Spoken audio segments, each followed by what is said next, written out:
Yun o, welcome back, Tropax. Ayos pa tayo dyan. Ako, okay lang ako rito. Miski pa paano. Grabe nangyari, no? Yung nakaraan itong weekend. Yung mga nagliliparang mga ballistic missiles itong weekend. Sabado, Linggo. Kahit kahapon nga, Lunes, meron pa rin. Maraming buti na lang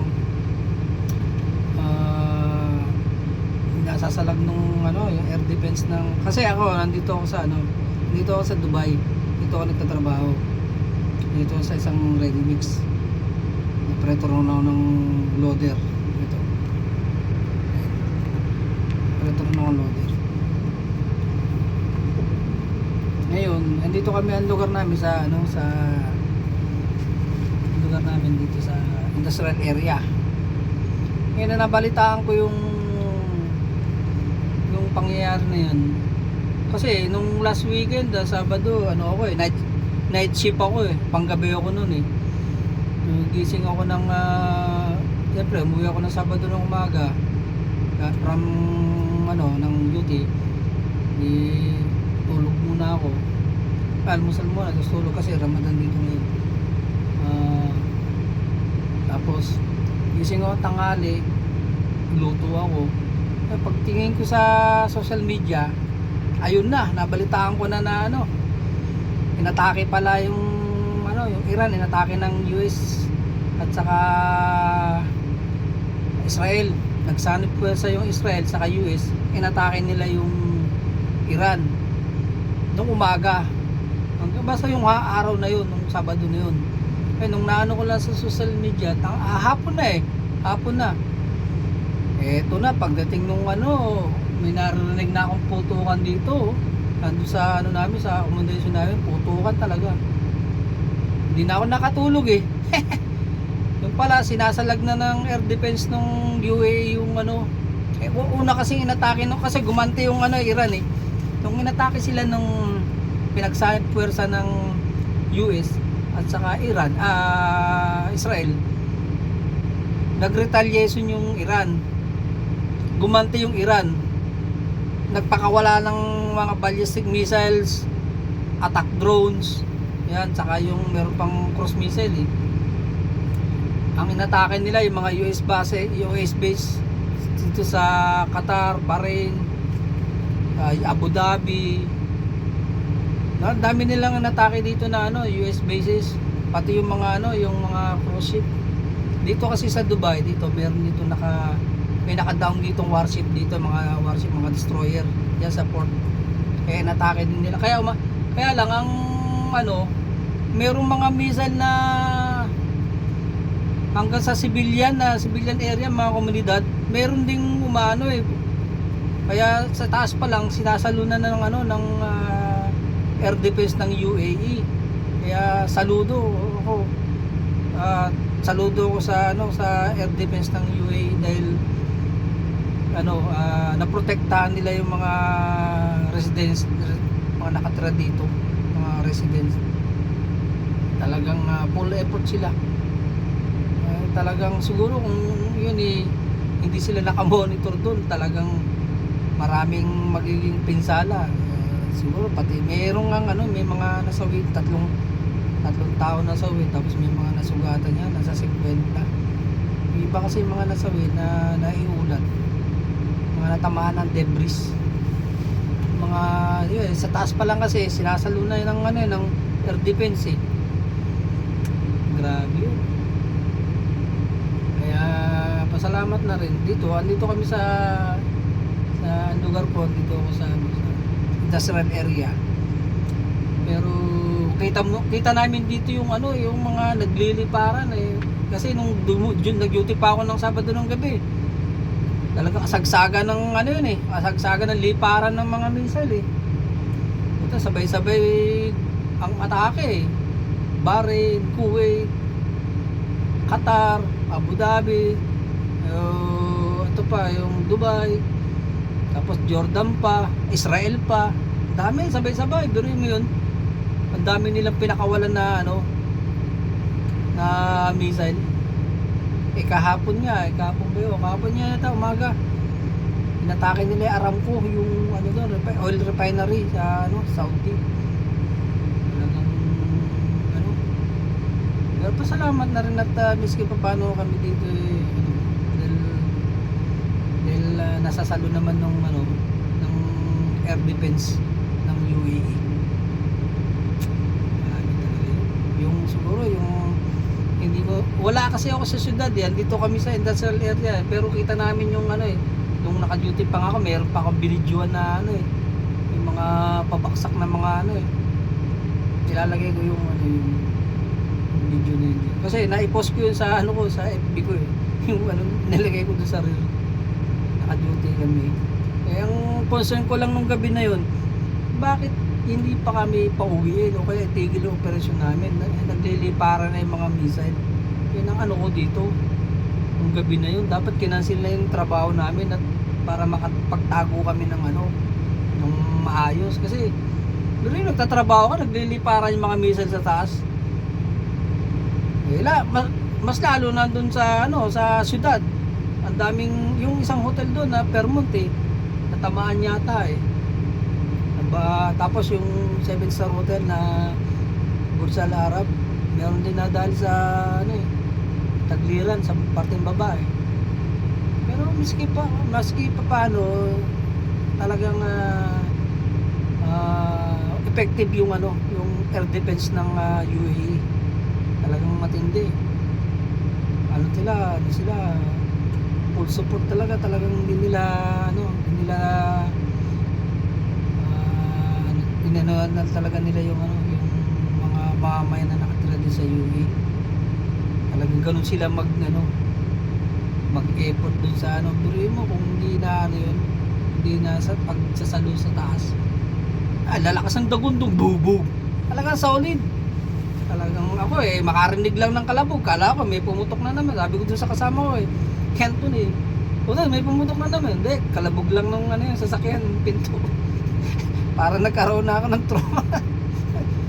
Marinig mo ang lalakas ng puto kang bubog. Tayo ako to.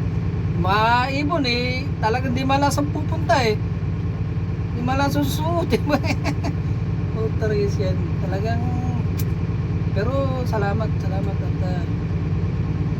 kami dito safety naman dahil yung UAE authority talagang ano, dun sila talaga nag-effort, hindi nila pinabayaan ng mga mamamayan na nakatira dito na ano.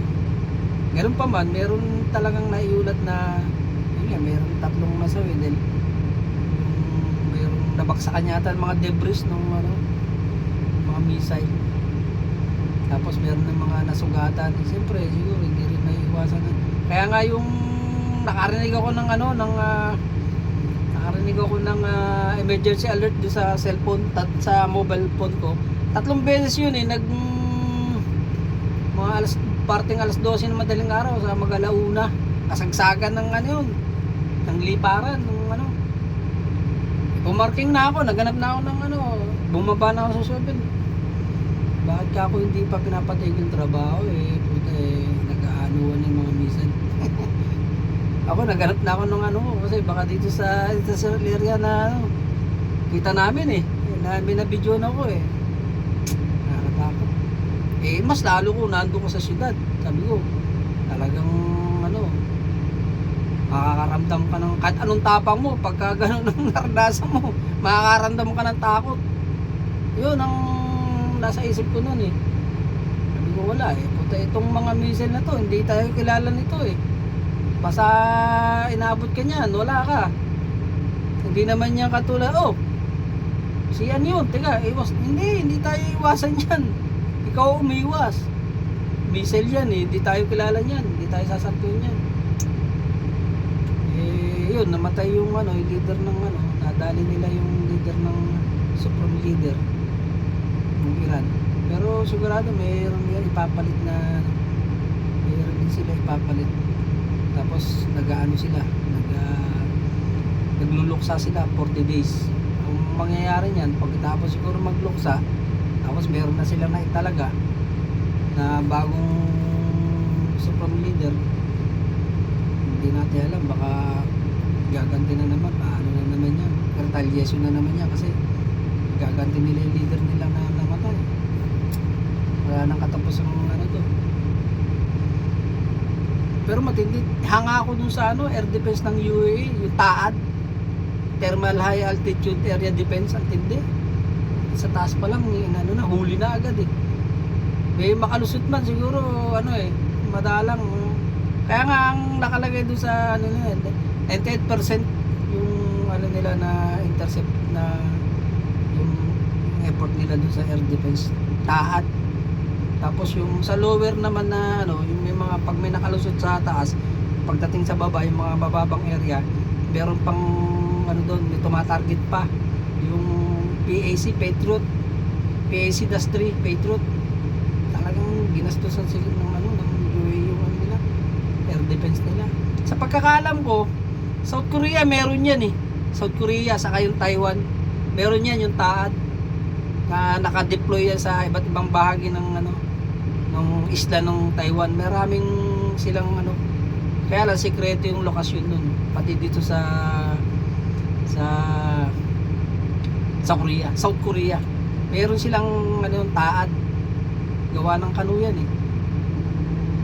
Kung Israel merong ano, merong Iron Dome sa David Sling, sila naman meron naman silang TAAD, Thermal High Altitude Area Defense. Hindi, dapat Pilipinas meron din yan, saka Iron Dome. Salamat na lang at walang nangyari sa amin dito. Yun lang, yung takot talagang ano, yung kaba, takot. Eh, miski ako, nakaramdam ako ng ano, nung mga oras na yun eh. Yun lang, susunod na lang ulit sa ano. Ito, diretso ang ano, ang trabaho namin. Pang-araw naman ako.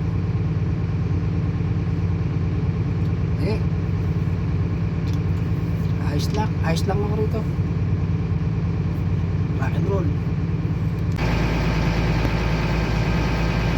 Pero naman oh. Bira. Tago tayo, tago.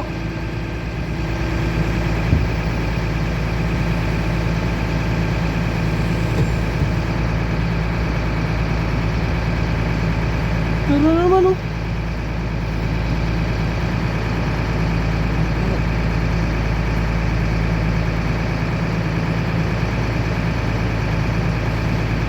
Dubai na to, hindi na to sa Abu Dhabi.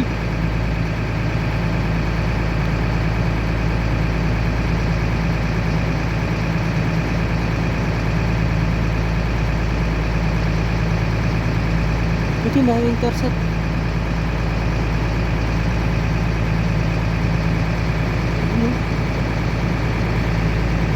Intercept oh.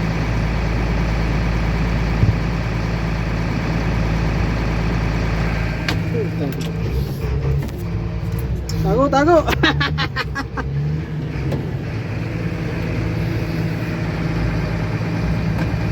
Hey.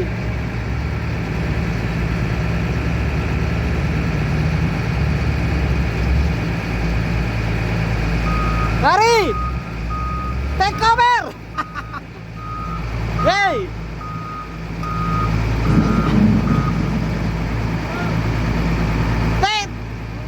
Take cover! Missile coming! Go inside the bin! Anak ng kamote, tago muna!